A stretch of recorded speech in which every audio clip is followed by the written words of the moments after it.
María Valtorta, Cuadernos de 1944. Continuación. 27 de septiembre de 1944.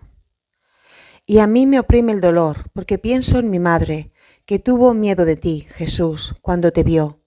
¿Por qué tuvo miedo de ti, Jesús? Dice Jesús: ¿me preguntas por qué? Muchos por qué albergas en tu corazón después de este dictado, pero comienzo por el último. Mi pequeña voz, mi pequeña esposa, no llores. Tu madre está mejor que otros, a pesar de que no supo verme como soy, o sea, como misericordia que obra, como amor en lugar de justicia, como amor que, para donar la absolución total, pide solo amor y confianza. Mi amor y el tuyo han formado el peso justo, el peso de amor necesario al alma de tu madre, a fin de que pudiera rescatarse a sí misma. El amor es su tesoro, ¿no lo sabes? Lo compra todo, lo libera todo, lo redime todo. No llores. Me preguntas por qué tuvo miedo de mí. Fui a ella para darle fuerza y luz. Tuvo miedo porque, recuerda lo que dice el Evangelio de mis discípulos, tan imperfectos aún, no solo antes de la pasión, cuando me vieron caminar sobre las aguas, sino también después de haberme recibido como Eucaristía y quedar redimidos por el sacrificio que, al darles la gracia, debía hacer que su espíritu fuera evidente y capaz de reconocer el rostro de Dios. Tuvieron miedo de Jesús porque le creyeron un fantasma, un espíritu. Dice el Evangelio: también tu madre sintió ese miedo, creyó que yo era un fantasma, un inflexible fantasma. Oh amiga mía, ¿ves a qué error lleva una conciencia turbada? ¿Ves que hace que el espíritu sea amigo de Dios es una segura promesa de muerte serena? Iba ella como el buen maestro para decirle palabras aptas para purificarla con una contrición verdadera, aptas para aliviarla con una santa resignación, para darle una inmediata salvación con el surgir del amor, purificación de una vida eterna. Iba por piedad hacia ella y para hacerle feliz. A la viejecita de la visión le di trigo, besos y bendiciones. A tu madre iba a darme yo mismo, pan del cielo, para darle el beso de amor y la bendición del viático. Tuvo miedo porque me conoció demasiado poco, y demasiados son los que me conocen demasiado poco. Mas no padezcas por amor filial. A la viejecita le dije: yo te abriré las puertas y además que a ti, las abriré a tu hijo y el hijo de tu hijo. A ti te digo: yo te abriré las puertas y además que a ti, las abriré a tu padre y a tu madre. ¿Puedes creerlo? ¿Puedes creer que mi amor te dará esto? Tú reza y ama, no estás sola. Yo estoy contigo y el que ahora te ama en la verdad y en el bien está junto a ti. Tenía tanto miedo de haberle entristecido en estos días y tenía tanta pena pensando en mi madre. Esto se une a la gracia de la flor que brotó en el balcón de mi casa y que Marta me ha traído, sin saber qué gesto estaba repitiendo. Es la primera flor que me causa alegría, después de que por 6 meses menos 15 días aún las flores más bellas me dejaron indiferente. Pobre, pequeña flor de geranio blanco, medio marchita. Pertenece aún a aquellos geranios que mi madre conservaba, esos que crecieron en la tierra de mi cuarto, que casi totalmente había traído mi papá. Pobre flor, tan bella para mí. Oh María, cómo comprendo tu dicha al recibir esa rama de almendro de tu casa. Marta no lo sabe, no ha leído las visiones. Pobre Marta, nunca tiene tiempo para hacerlo. Está siempre en movimiento, como una verdadera Marta. Pero ha repetido el gesto de José cuando ofreció a la Virgen su esposa esa rama florecida. Y Marta no sabe que me ha dado una alegría aún más grande que si me hubiera traído una joya. Las últimas flores que amé fueron las violetas que la misma Marta recogió en el pinar y que he conservado, y la no me olvides que una buena amiga me envió como saludo desde Viareggio cuando yo estaba enloqueciendo en mi infierno. Esta flor vuelve a hacerme amar las flores. Es la primera flor que, de nuevo, es una flor, y no algo que me hacía mal. Muchos no entenderán, no me importa. Siento con mi corazón y amo con mi corazón. En ese corazón que sabe darse a Dios por entero. Si fuera más frío, razonaría, ponderaría el sacrificio, pero no razona ni pondera nada, precisamente porque es ese corazón. Por eso. 28 de septiembre de 1944. Dice Jesús: escribe solamente esto. Existe una persona que no es muy querida tanto a ti como a mí y que vive a tu lado, que debe darte la medida de la resonancia en los espíritus de mis palabras y de mis obras de misericordia, de las que tú eres el medio de divulgación, para dártela a ti, no a mí, que sé sin necesidad de medir nada. Tú misma ves cómo esta criatura se eleva cada día más hacia la luz, del mismo modo que la tierra emerge del fondo del mar y poco a poco se eleva hacia el sol, convirtiéndose en un monte luminoso y florecido. Oh, cuánto le hemos dado a esta criatura que nos es tan querida, qué tesoro para su vida, qué amistad, qué consuelo le hemos dado. Pues bien, puedes observar que las páginas del Evangelio, vivificadas por la visión, son las que más le estremecen. Así le sucede a muchos. Por eso, sé muy feliz porque ves, y sé incansable en el de escribir. De este modo haces que me amen y sientan el deseo de mí, que soy maestro y luz. Los doctos, que son los menos numerosos, pretenden lo más elevado. Los curiosos, con sus intenciones impuras, desean explicaciones sobre los misterios futuros y sobre los tiempos futuros. No siento piedad alguna hacia ellos, y en cuanto a los primeros, siento menos piedad de la que experimento por los pequeños de mi rebaño. Para esto siempre soy el que dice: siento piedad de esta gente. Nota a pie de página. La escritora rectifica y añade en el renglón que luego resulta ser el Padre. Y les doy el pan de mi palabra y de la vida. Les doy mi bendición a Paola y a ti. Estaba ocupada en una faena muy poco mística. Preparaba las verduras para la comida. No tenía papel para escribir, pero Jesús me ha ordenado: escribe. He dejado de lado inmediatamente las verduras y he cogido el único pedacito de papel que tenía a mi alcance. Las palabras de Jesús traen dicha a mi corazón por ser pariente de esa criatura e instrumento de Jesús, y le dan fuerza a mi pobre ser que físicamente ya no puede más y sufre tanto al escribir que piensa que ya no podrá seguir haciéndolo. Pero si hay que producir en muchos lo que mi esfuerzo en describir produce en Paola, que vengan, y a centenares, las visiones y que yo me consuma, aún antes de la hora presumible, debido a la enorme fatiga, y que hasta muera con la pluma entre los dedos. Un buen soldado muere en la batalla y un mártir en la arena. Yo, que quiero pertenecer a la milicia de Cristo y ser mártir de su amor, quiero morir en mi batalla y en mi arena. Quiero morir por amor y por agobio. Y que haya alabanzas para Dios, gracias para las almas y para mí, misericordia. 30 de septiembre de 1944, 21 horas, sábado. Estoy haciendo la hora de la dolorosa, que no he podido hacer antes. Veo las lágrimas de María y oigo sus gemidos. Veo el tembloroso resplandor de las antorchas, a mi Salvador, inmóvil e intensamente pálido. Jesús me dice: en otro momento te haré conocer la venganza del vencido sobre su vencedora. Te haré conocer la terrible angustia espiritual de mi madre. Ahora no lo hago. Estás demasiado abatida. Llora con ella. Lo que antecede lo escribí ayer noche en la oscuridad y por eso está tan mal escrito. Me iluminaba solo la claridad lunar. 8 de septiembre de 1944. Hechos 17, del 27 al 28. Dice Jesús. Nota a pie de página. La escritora rectifica y añade en el renglón, que luego resulta ser el Padre. En verdad, no estoy lejos de ninguno de vosotros. Basta que me busquéis, y para encontrarme ni siquiera es necesario ir a tientas como pobres ciegos, y me encontraréis.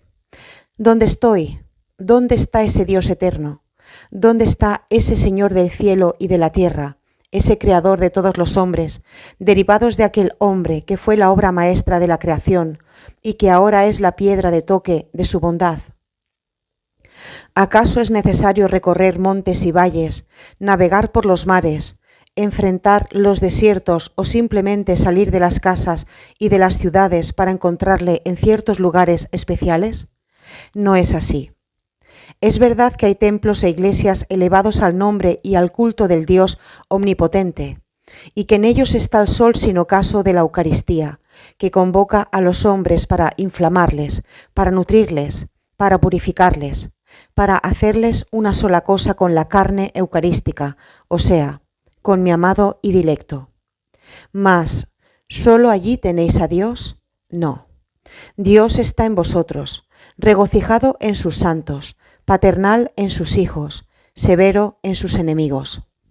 Yo estoy en vosotros, vivo con mi gracia, torrente de gozo y de paz, fuente de continuos favores, caminando con el único poder de la mirada, que no puede rehuirse y que es palabra y trueno de recriminación, en caso de que no basten mi palabra y el centelleo de mi mirada para incitar la conciencia a su deber. Y estoy en el espíritu de cada hombre. Estoy yo, que soy el Rey y Creador del hombre. Quisiera estar dentro de cada espíritu. Estoy en el de los justos como está la sagrada forma en el ostensorio. En cambio, estoy como ostensorio que resplandece en lo alto, pidiendo adoración, sobre los fieles de temerosa voluntad. Estoy entre relámpagos y truenos, y airado resentimiento en lo alto de mi gloria, y les digo a los rebeldes: no vayáis más allá de los límites de vuestro mal, retroceded, purificaos, tomad la senda de la santidad, si no queréis que os haga morir. Mas para buscarme no es necesario ir a tientas. Yo estoy junto a vosotros y vosotros vivís, os movéis y estáis siempre en el ámbito de mi luz. Ay de los que llevan la contaminación de almas pecaminosas dentro de los límites santos, con la palabra divina que no miente. Ya os digo que seré benigno con quien, aun ignorando al Dios verdadero, lo sirven igualmente según su instinto espiritual, al servir a la bondad y a la moral. Mas mi juicio será muy diferente hacia los que, aun conociendo mi nombre y mi ley, destronan a Dios para dejar lugar a vicios e idolatrías. Los primeros sirven al Dios ignoto. Los segundos abandonan la mansión y la milicia del Dios conocido para servir a infinitos dioses, a ídolos de muchos nombres y de un solo resultado, la ruina.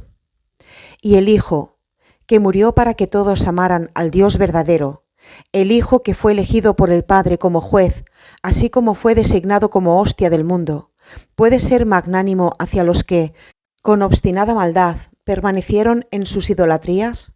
¿Acaso al crearos os negué algo que puede justificar vuestra necedad? No, os di inteligencia y voluntad, y habrían sido suficientes porque os la di como Dios, es decir, aptas para manteneros en el bien. Y no me limité solamente a ellas, os di también sabiduría y doctrina.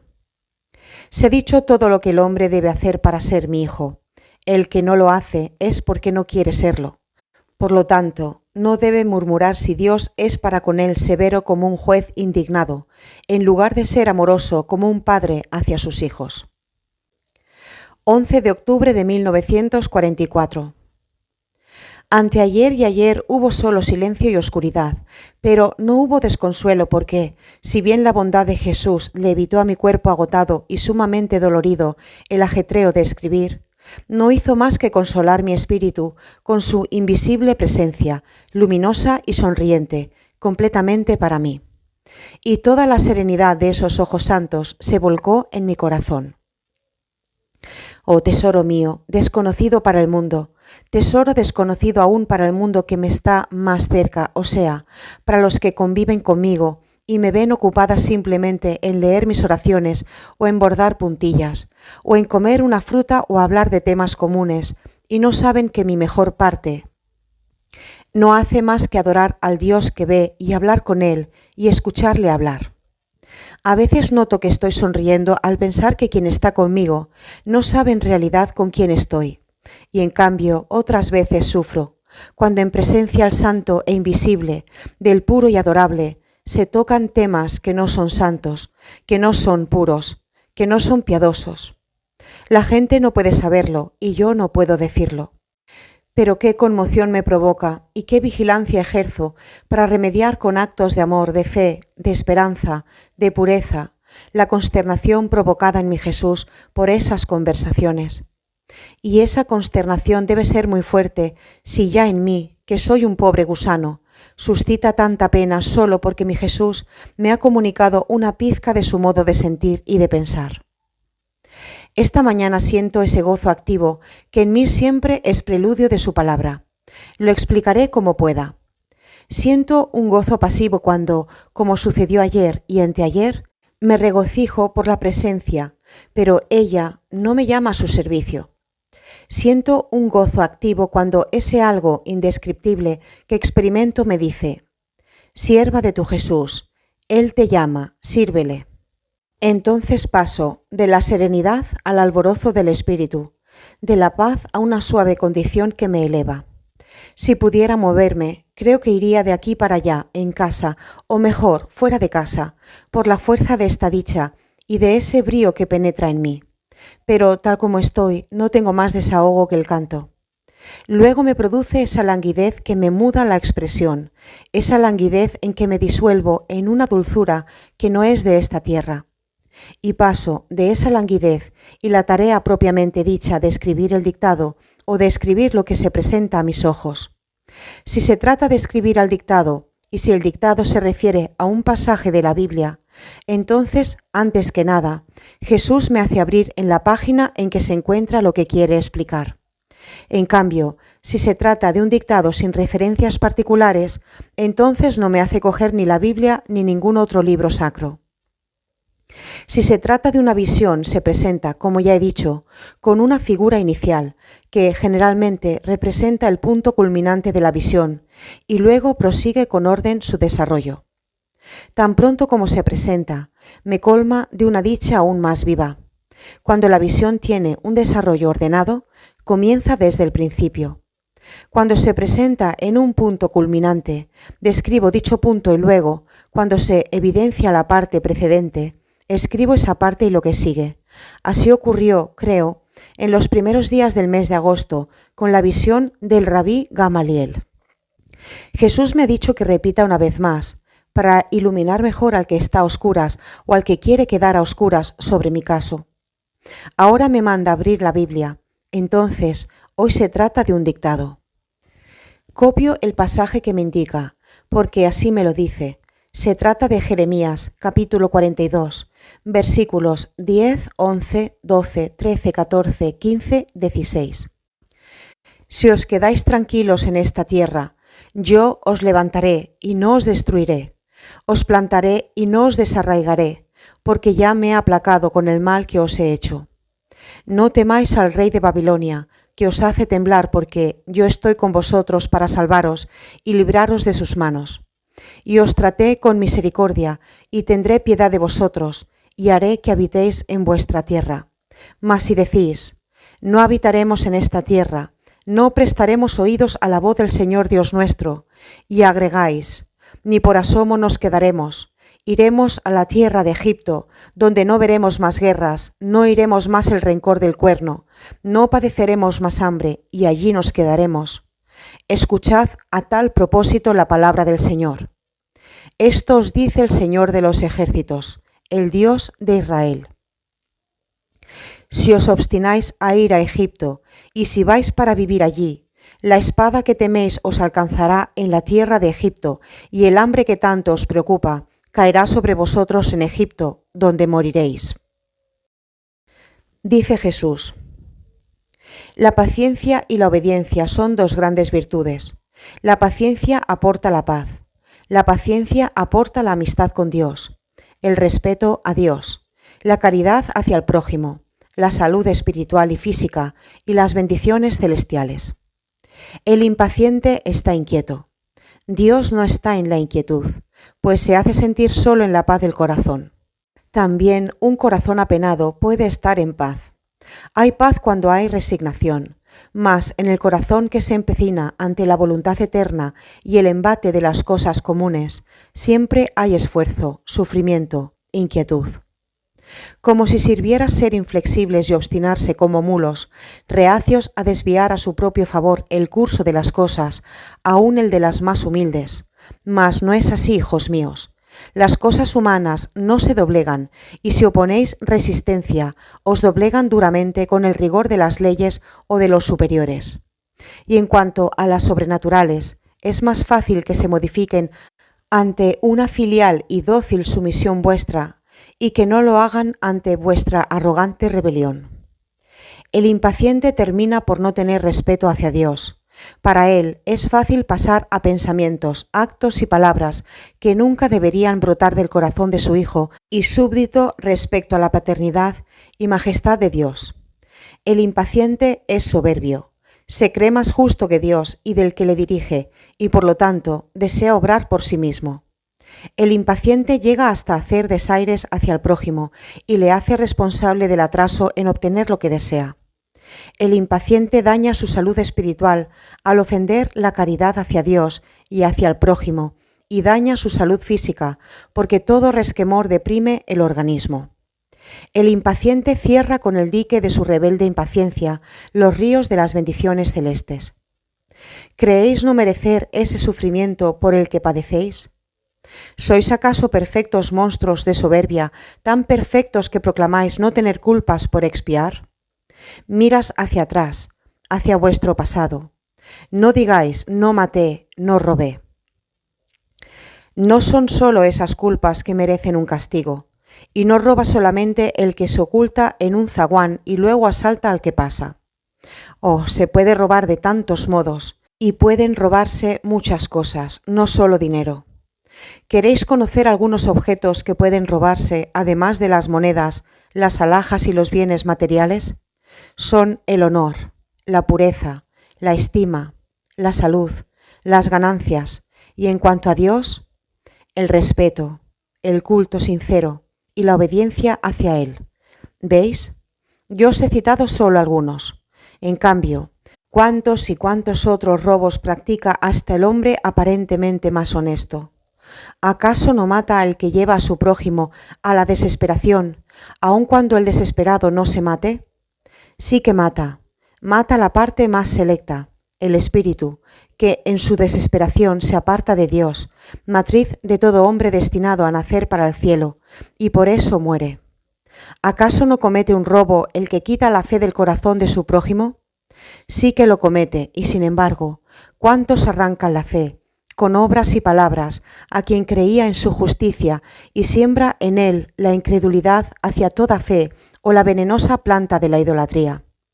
¿Acaso no roba el que quita el honor y la paz a una mujer y le niega la paternidad al bastardo nacido por su causa? Sí que roba. He citado los hechos más graves, pero luego. Oh, nadie está libre de culpas que expiar. Yo me he aplacado con el castigo que he querido daros aquí, en la tierra. Es un castigo de amor, porque no quiero castigaros en ese otro lugar donde el castigo se mide en siglos o en eternidad, mientras aquí, ya sean meses o años, siempre se trata de una migaja de tiempo. Pues si yo me he aplacado, ¿por qué queréis reavivar inmediatamente mi severidad, desobedeciéndome y mostrándome un corazón airado por la impaciencia?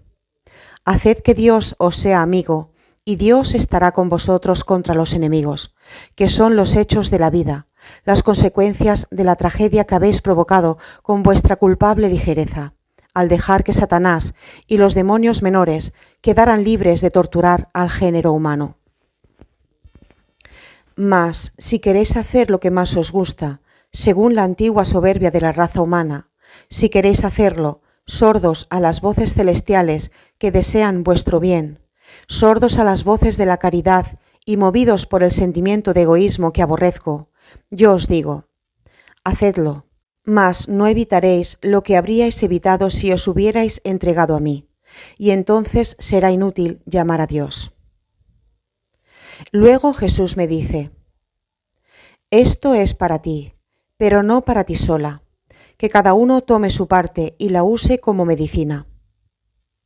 No dice nada más, y yo, por lo que me toca, tomo mi parte y reconozco que me corresponde. Y por lo demás siento dolor, un verdadero y sincero dolor. No habría querido este dictado, en el que vuelvo a advertir al severo maestro de un año atrás.